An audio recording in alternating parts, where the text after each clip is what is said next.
On se retrouve pour cette nouvelle vidéo où cette fois on va parler de la face cachée de tous les coachs qui vous promettent de passer de 0 € à 80 000 € par mois en 2 semaines, 3 semaines, peu importe. C'est quelque chose qu'on voit très souvent maintenant sur Instagram et qui pour moi est un peu mensonger. Alors oui, ils vont avoir réussi eux de leur côté à glow up un peu leur business en l'espace de quelques temps, en peut-être un mois. Ils auront réussi à passer peut-être de 10 000 € le mois passé et le mois d'après 80 000 €. Certes, c'est une belle chose.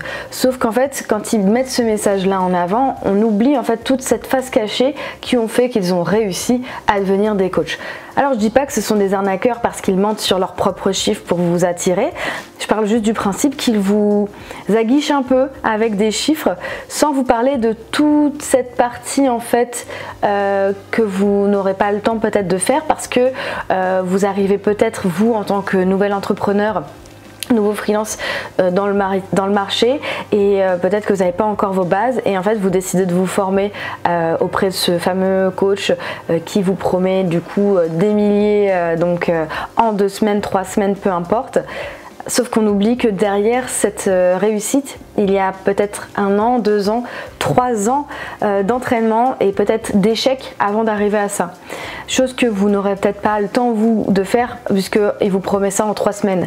Alors oui, c'est très beau, ça donne envie, mais je pense que c'est un peu irréaliste. Si on devait mettre des objectifs SMART là-dessus, ce serait un peu compliqué d'avoir un aspect réaliste quand on débute en tant que freelance et qu'on souhaite se former pour avoir les 80 000 € assez rapidement comme ça. Je pense que c'est possible de passer voilà, de ces 10 000 à 80 000 € en 3 semaines, mais avec un background de genre 1 an, 2 ans de réflexion, d'échecs, de contenus qui ont été postés, qui n'ont pas fonctionné, qui ont floppé, qui ont été retirés de la com, des produits que vous avez vendus qui ont fonctionné puis pas tant que ça, vous les avez retirés. Il y a eu du travail derrière parmi tout ça et c'est quelque chose qu'ils ont essayé peut-être de vous vendre en mettant en avant le côté un peu financier aguicheur que vous aurez peut-être pas forcément assez de recul pendant ces 2-3 semaines de formation et qui vous promettent donc ces montants-là. Donc je pense avant de vous lancer là-dessus, essayez de réfléchir et d'analyser un peu votre business plan, de savoir qu'est-ce qui vous permettrait peut-être en si peu de temps d'atteindre les chiffres qu'on vous promet. Moi, il faut savoir que avant de réussir à pouvoir me verser un salaire en tant que freelance, j'ai mis 2 ans parce que déjà j'ai eu la chance déjà d'avoir le chômage pendant ces 2 ans et qu'en fait tout simplement je voyageais. Après ça c'est mon problème, j'avais envie de voyager et de pas trop travailler non plus. Je voulais essayer d'être digital nomade, j'ai été stoppée après pendant le Covid, mais du coup mon but c'était de travailler en freelance, voyager et de pouvoir me payer mes billets. C'était principalement ça pour la raison pour laquelle je voulais être freelance.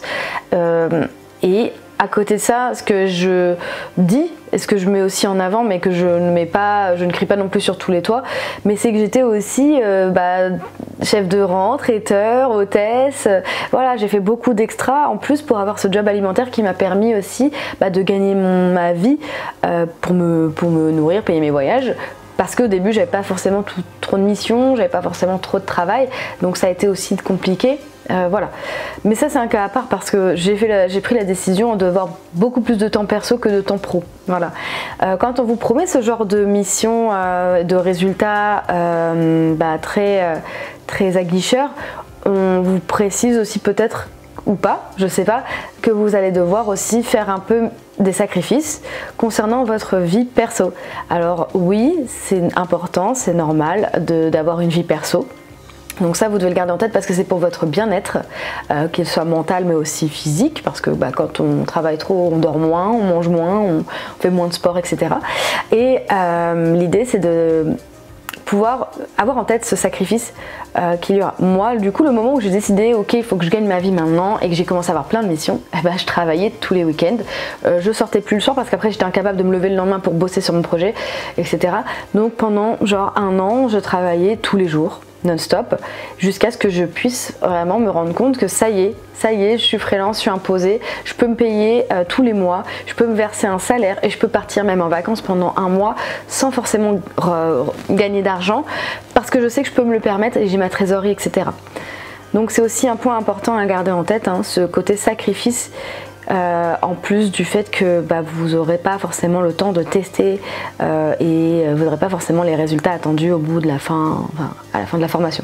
Donc, pour conclure, si je dois conclure cette vidéo, gardez en tête que les personnes qui vous coachent ont sûrement des années d'échecs avant de réussir.